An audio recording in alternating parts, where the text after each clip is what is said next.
Hello everyone, welcome to healers land. Friends, आज का video distorted masculine energy पर है कि ऐसे क्या साइन होते हैं आप में, या ऐसे बिहेवियर या ऐसी मेंटलिटी जिससे पता चलता है कि इनर मैस्कुलिन एनर्जी डिसबैलेंस हो रखी है। तो मैंने 8 मेजर साइंस बता रखे हैं इस वीडियो में। पहला तो है कंट्रोलिंग नेचर, सेकंड है लैक इन इमोशंस, थर्ड है ओवर मैटेरियलिस्टिक, फोर्थ है एग्रेशन यानी एंगर में होना, फिफ्थ है ईगोस्टिक, किसी पर्सन का ईगो बहुत होना, सिक्स्थ है ओवर सेक्सुअल, सेवेंथ है क्रूअल, वो पर्सन बहुत क्रूअल हो सकता है, 8 पॉइंट है मैनिपुलेटिव। वैसे तो डिस्टॉर्टेड मैस्कुलिन एनर्जी के बहुत से साइंस होते हैं, बट ये जितने भी साइंस हैं, 8 मेजर साइंस होते हैं जो बड़ी आसानी से किसी भी व्यक्ति में दिख जाते हैं। तो पहले मैं अब इन 8 पॉइंट्स का डिटेल में डिस्क्रिप्शन दूंगी। पहला है कंट्रोलिंग नेचर। ऐसा व्यक्ति जिसे दूसरों को अपने हिसाब से चलाने का शौक होता है कि मैं जैसा चाहूँ वैसा हो, और इस तरह की एनर्जी अक्सर पेरेंट्स चिल्ड्रन के रिलेशन में या फिर हस्बैंड वाइफ के रिलेशन में बहुत ज़्यादा देखी जाती है कि पेरेंट्स सालों साल तक अपने बच्चों पे अपने डिसीजंस को थोपते हैं कि जैसा वो कहें वैसा बच्चे करें। वो खुद को बच्चों का भाग्य विधाता समझ बैठते हैं। और दूसरा ऐसा हस्बैंड जो अपनी वाइफ को बस कठपुतली की तरह देखता है, अपनी वाइफ को ऐसा खिलौना समझ के रखा होता है कि जिस तरफ खिलौने की चाबी को घुमाए वो उस दिशा में चलना शुरू कर दें। वैसे तो गीता में भी कहा गया है कि हम हर व्यक्ति के अंदर कंट्रोलिंग नेचर होना चाहिए, यानी उसको वश में करना चाहिए। पर वो गीता आखिर किन गुणों को अपने वश में करना बता रही है। तो गीता में जिन गुणों को, यानी इंद्रियों की बात कर रही हूँ, जिन गुणों को वश में करने को कहा गया है वो है काम, क्रोध, मोह, लोभ और अहंकार। क्योंकि ये हर व्यक्ति के शत्रु होते हैं, और अगर ये गुण किसी व्यक्ति पर हावी होते हैं तो उसे अपने हिसाब से नचाते हैं। क्योंकि यह गुण जिस व्यक्ति को अपने वश में कर लेते हैं तो फिर वो बाहर से अपनों को या दूसरों को भी कंट्रोल करना शुरू कर देता है, अपने हिसाब से उसको चलाने की कोशिश करता है, डोमिनेट करता है हर व्यक्ति को। तो इसलिए श्री कृष्ण ने ज्ञान दिया था कि जिसने इन गुणों को अपने वश में कर लिया, जो इन गुणों को अपने वश में कर लेता है, उस व्यक्ति का व्यवहार देवताओं जैसा हो जाता है, वो देवता होता है।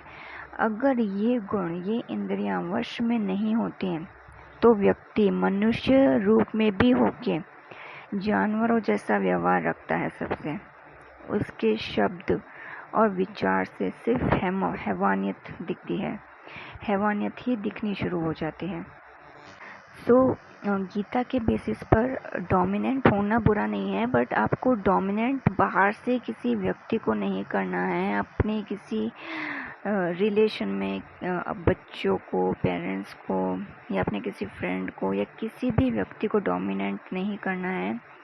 उसको अपने हिसाब से नहीं चलाना है, कंट्रोल नहीं करना है, बल्कि गीता के हिसाब से डोमिनेंस आपको जो अपने अंदर की डिस्टॉर्टेड एनर्जी है, जो टॉक्सिक एनर्जी है, उस पे दिखाना है, उसको कंट्रोल में करना है, ताकि वो डार्क एनर्जीज आप पर हावी ना हो और अपनी एनर्जीज के हिसाब से आपको काम ना करवाए। क्योंकि डार्क एनर्जीज हमेशा बुरे कर्म ही करवाती है, और बुरे विचारों से या नेगेटिव विचारों से ही आपको भर के रखती है। और अब बात करती हूँ दूसरे पॉइंट की, कि ऐसा व्यक्ति जो अपने अंदर की भावनाओं को, इमोशंस को दबा देते हैं। अक्सर अपने अंदर के इमोशंस जो मैस्कुलिन होते हैं, पुरुष होते हैं, वो इनको दबा के रखते हैं, सप्रेस कर लेते हैं। और ऐसा वो सोसाइटल प्रोग्राम की वजह से कर रहे होते हैं कि सोसाइटी ने उनके दिमाग में भर दिया है कि उनको अपने अंदर ही इन्हें सप्रेस करके रखना है, एक्सप्रेस नहीं करना है। बचपन से उसके दिमाग में भर दिया जाता है कि तुम्हें कोई कुछ भी भला बुरा कहे, जो भी तुम्हें हर्ट करे आके, उससे अपने अंदर सप्रेस कर लो। या अगर उनको किसी से स्नेह है या लगाव है तो उस एनर्जी को भी उसे दबा देना चाहिए अपने अंदर, उसे एक्सप्रेस नहीं करना चाहिए। उन्हें बताया गया है, मैस्कुलिन्स को बताया जाता है कि भावुक होना कमज़ोरी की निशानी है, क्योंकि औरतें अक्सर देखी जाती हैं हर बात पे भावुक हो जाती हैं। वो एक्सप्रेसिव होती हैं, एक्सप्रेस करती हैं अपने इमोशंस को, कि अगर एक्सप्रेसिव रहेंगे अपने इमोशंस में तो कमज़ोर साबित कर लिए जाएंगे। तो ऐसे व्यक्ति जिनके अंदर इमोशंस लैक करते हैं, वो इजीली अपने इमोशंस को एक्सप्रेस नहीं करते हैं, उनको सप्रेस करते हैं, तो ये एनर्जी डिस्टॉर्शन की एनर्जी है, डिसबैलेंस की एनर्जी है। अब बात करती हूँ तीसरे पॉइंट की, ओवर मैटेरियलिस्टिक। ऐसा व्यक्ति जो भौतिक सुखों के पीछे भागता ही रहता है, वो खुद को बस देह मान के बैठ जाता है। उनको ये महसूस ही नहीं हो पाता है ऐसे व्यक्तियों को कि वो एक आत्मा है, एक चैतन्य रूप है, शरीर से भी परे हैं। उनका अस्तित्व वो क्या है, इस शरीर से परे हैं। वो एक इनफाइनाइट जर्नी पर हैं। खुद के साथ आंतरिक रूप से जुड़ने में कोई दिलचस्पी नहीं होती ऐसे लोगों की। इनकी लाइफ में ऐसे लोग होंगे जो अब अवेकन्ड हैं, जागृत हैं, खुद से जुड़े हैं, तो वो इनको कहेंगे कि खुद से जुड़ो। उनको लाख समझाएंगे कि खुद को हील करो, साधना करो, मेडिटेशन करो। ये उनकी भी नहीं सुनेंगे। और इनकी दिलचस्पी क्यों नहीं होती है आध्यात्मिक रास्ते पर आने की, कि जो मायावी संसार है और इसके सुख है, तो मायावी संसार के सुख इन पर इतने हावी हो चुके होते हैं। बस रुपया, जेवर, गाड़ियाँ, मकान, लग्जरी लाइफ इनको अट्रैक्ट करी होती है। अट्रैक्ट क्या कहूँ कि जो संसार ने इनको, संसार के सुखों ने इनको बांध रखा होता है कि ये इन सुखों से डिटैच ही नहीं हो पाते हैं और इन्हीं सुखों को ये रियल समझते हैं। ये मैटेरियलिस्टिक चीज़ें इनको रियलाइज़ ही नहीं होने देती कि यही सारी चीज़ें इनको इनकी आत्मा से जुड़ने ही नहीं दे रही है, इनको इन्हीं से ही दूर कर रही है, इनको परमात्मा से ही दूर कर रही है। तो किसी भी व्यक्ति का ओवर मैटेरियलिस्टिक होना या सिर्फ भौतिक इच्छाओं या भौतिक सुखों के पीछे हद से ज़्यादा भागना या उन्हीं को चेज़ करते रहना, ये भी साइन है कि उसकी एनर्जी डिसबैलेंस हो रखी है। अब बात करती हूँ चौथे पॉइंट की, कि एग्रेशन की, एंगर की। ऐसे व्यक्तियों में क्रोध बहुत ज़्यादा होता है। वैसे क्रोध तो देवताओं में भी था और राक्षसों में भी था। जैसा कि कहा गया है कि शिवा जो है सिंबल है डिस्ट्रक्शन का, कि जब भी शिव जी की तीसरा नेत्र खुला है, उनकी तीसरी आँखें खुली हैं, तो विनाश हुआ है, संहार हुआ है। या देखा जाता है कि माँ काली भी सिंबल है डिस्ट्रक्शन का। पर ये डिस्ट्रक्शन किसका करते हैं? शिव जी का जब तीसरा नेत्र खुलता है तो वो संहार किसका करता है? वो संहार करता है टॉक्सिसिटी का। आसपास की जो भी असुरी प्रवृत्तियाँ होती हैं, जो भी नेगेटिव एनर्जीज होती हैं, उनका संहार करती है।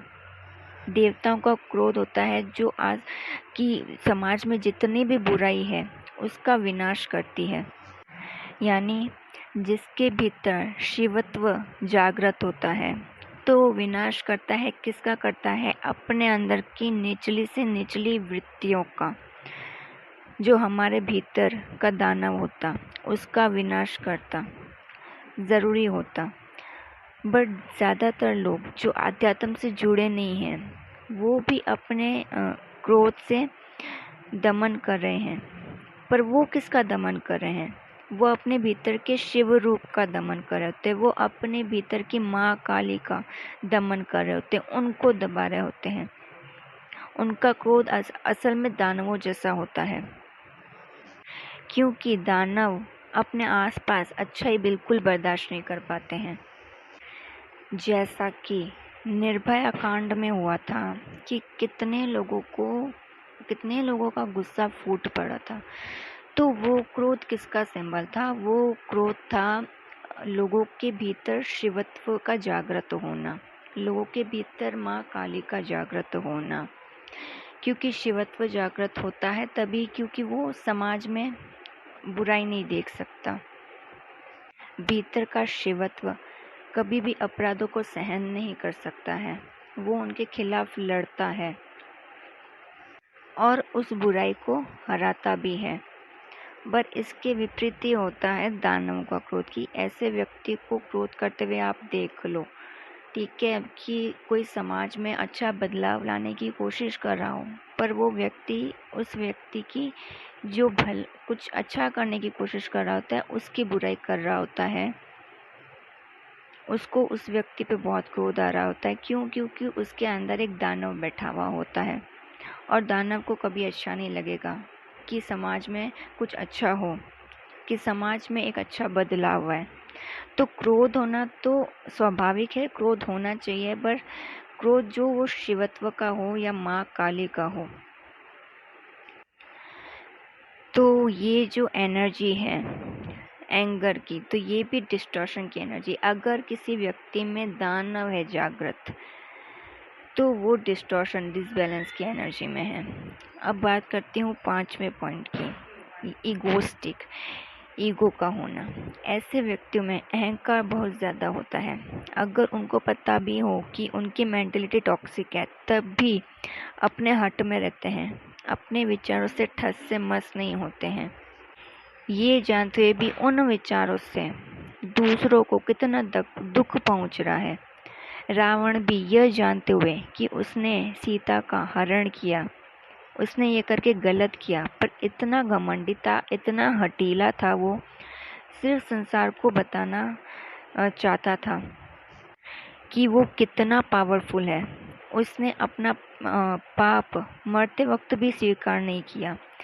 तो ऐसे व्यक्ति जो अपनी मनवाने पर उतर आते हैं, वो भी ऐसे ही रावण जैसे अहंकार रूप ले लेते हैं, भयंकर रूप ले लेते हैं, क्योंकि उनके भीतर रावण जगा हुआ होता है। या ऐसे व्यक्ति जिन पर काम ऊर्जा यानी सेक्सुअल एनर्जी बहुत हावी रहती है, बस उसी के बारे में वो 24 घंटे सोचते रहते हैं। उस काम उत्तेजना में आके वो स्त्रियों का शोषण करते हैं, अपहरण करते हैं, जैसे रावण ने किया था सीता का, क्योंकि ये एनर्जी उस पर बहुत ज़्यादा हावी हो रखी थी। या ऐसे व्यक्ति ये फोर्सफुल फिजिकल रिलेशन बनाने की कोशिश करते हैं अपनी ही वाइफ के साथ या किसी भी औरत के साथ। तो ऐसा कोई व्यक्ति जो ओवर सेक्सुअल है, तो ये भी साइन है कि उसके अंदर की जो एनर्जी है, मैस्कुलिन एनर्जी, वो डिसबैलेंस हो रखी है। अब बात करती हूँ क्रुएलिटी की। एक और साइन होता है क्रुएलिटी का, ऐसे व्यक्ति जो निर्दयी होते हैं। वैसे तो ऐसे व्यक्ति किसी के साथ भी दया भाव नहीं रखते हैं, क्योंकि वो सेल्फ सेंटर्ड होते हैं, सिर्फ अपनी खुशियों के बारे में सोचते हैं। अगर उनकी किसी बात या काम से किसी को दुख मिल रहा होता है, तो उस दुख को वो ज़रा भी महसूस नहीं कर पाते हैं। और जानवरों के साथ हिंसा करने में तो और भी आगे होते हैं। कैसे वक्त बीतने के साथ साथ मांस का सेवन बढ़ता ही चलता जा रहा है, और लोगों को लगता है सिर्फ खाकर ही, जानवरों को मार काट कर ही उनके साथ हिंसा हो रही है, बल्कि ऐसा नहीं है। उनको इसलिए भी मारा जा रहा है क्योंकि इन्हीं की खाल से, इन्हीं के दांतों से, या इन्हीं के सींगों से, या इनके जो भी बॉडी पार्ट्स हैं, हड्डियां हैं, तो जानवरों की जो भी बॉडी पार्ट्स से जो भी मैटेरियल चीज़ें बनाई जा रही हैं और लोग इस्तेमाल कर रहे हैं, उनको पता भी नहीं कि वो जो बैग्स यूज़ करते हैं, वो जो शूज़ पहन रहे हैं, या उनके किचन में जो क्रॉकरी यूज़ हो रही है वो किसी की हड्डियों से बनी हुई है या दांतों से बनी हुई है और वो इसका इस्तेमाल कर रहे हैं। क्योंकि कुछ लोग मांस वगैरह का सेवन नहीं करते हैं, पर वो इन मेटेरियल चीज़ों का यूज़ करते हैं और उनको लगता है कि नहीं, हम तो कोई हिंसा नहीं कर रहे हैं, हमारी वजह से हिंसा नहीं हो रही है। पर नहीं, वो भी हिंसा कर रहे हैं जानवरों पर, कि भले ही वो मांस नहीं खा रहे हैं पर इन चीज़ों का तो वो उपभोग कर ही रहे हैं। या ऐसे केसेस भी सुनने को आ जाते हैं कि कोई व्यक्ति हाथी के मुंह में विस्फोट कर रहा है, कभी कोई स्ट्रीट डॉग्स को हार्म कर रहा है, उनसे इतनी बर्बरता कर रहा है, उनको पीट रहा है, मार रहा है बेवजह। लोग जानवरों के साथ तो एक बार भी उनको नहीं लगता है कि इनके साथ भी हमारा कर्मा क्रिएट हो सकता है। आप सोचिए कितनी राक्षसी वृत्तियां बढ़ी हुई हैं ऐसे व्यक्तियों में। इनको लगता भी नहीं कि इन एनिमल से भी इनका कर्मा क्रिएट हो रहा है, कि ये जो इन एनिमल्स के साथ कर रहे हैं वो लौट के इनकी जो सोल जर्नी होगी, आगे जितने भी ये जन्म लेंगे, इनको ये सारा कर्मा चुकाना होगा। अपनी ही आत्मा की यात्रा को ये नरक जैसा बना रहे होते हैं। इनको भ्रम होता, इल्यूजन होता कि कर्मा क्रिएट कब होता है, कि जब हम किसी व्यक्ति को हर्ट करते हैं या दुख देते हैं। पर नहीं, जो एनिमल्स होती हैं वो भी सोल्स होती है, जो प्लांट्स होते हैं वो भी सोल होते हैं। कि लोग आजकल कैसे प्रकृति को पूरी तरह से नष्ट कर रहे हैं, पेड़ों को काट के वहाँ पे मॉल्स बनाए जा रहे हैं, बिल्डिंग्स बनाई जा रही है, तो वहाँ उनका कर्मा प्लांट्स के साथ भी क्रिएट हो रहा है। पर हालांकि प्लांट्स के साथ जो कर्मा होता है वो बहुत लीस्ट होता है, कम होता है। कि पर जो एनिमल्स को हार्म करते हैं या जो दूसरे व्यक्तियों को हार्म करते हैं, उनको दुख पहुंचाते हैं, वहाँ उनका कर्मा ज़्यादा होता है। तो ऐसे व्यक्ति जो सेल्फ सेंटर्ड होते हैं, पूरी तरीके से स्वार्थी होते हैं, सिर्फ अपना ही सोच रहे होते हैं, तो उनमें एक तरीके से क्रूएलिटी बहुत ज़्यादा बढ़ जाती है। क्रूएल एनर्जी में वो बहुत ज़्यादा आ जाते हैं। तो ये भी डिस्टॉर्शन की एनर्जी होती है। और अब आखिरी साइन है डिस्टॉर्शन का, कि व्यक्ति का मैनिपुलेटिव होना।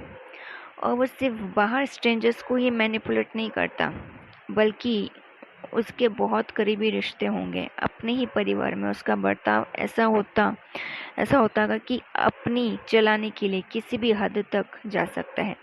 अपने ही पेरेंट्स को, वाइफ को, बच्चों को ब्लैकमेल करता है वो व्यक्ति, उनको धमकाना, टॉर्चर करना मेंटली, इमोशनली। कि ऐसे होते हैं ना, कुछ पुरुष होते हैं कि जिनको एडिक्शंस होती है अल्कोहल की, ठीक है, राइट, वो खुद तो कमा नहीं रहे होते हैं, उनकी वाइफ कमा रही होती है, तो वो ज़बरदस्ती उनको टॉर्चर करके, मारपीट करके उनसे वो उनकी मेहनत की कमाई ऐंठते हैं।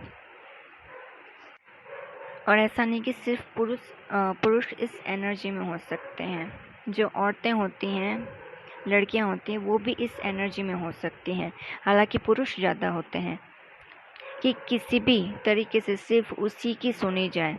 इनके ऐसे विचार होते हैं कि ये दो शब्द भी किसी को बोलें तो सामने वाले को घुटन महसूस होने लग जाए। वो ऐसे लोग एनर्जी सक्कर्स होते हैं। इनसे बात करने के बाद आप ड्रेन्ड फील होता है, आपको लो फील होना शुरू हो जाता है। या इनका व्यवहार ऐसा होगा कि कोई भी आत्महत्या करने तक पे उतारू हो जाए, और उसके बाद भी ये लोग खुद को डिफेंड करते हैं या खुद को सही साबित करने की कोशिश करते रहते हैं।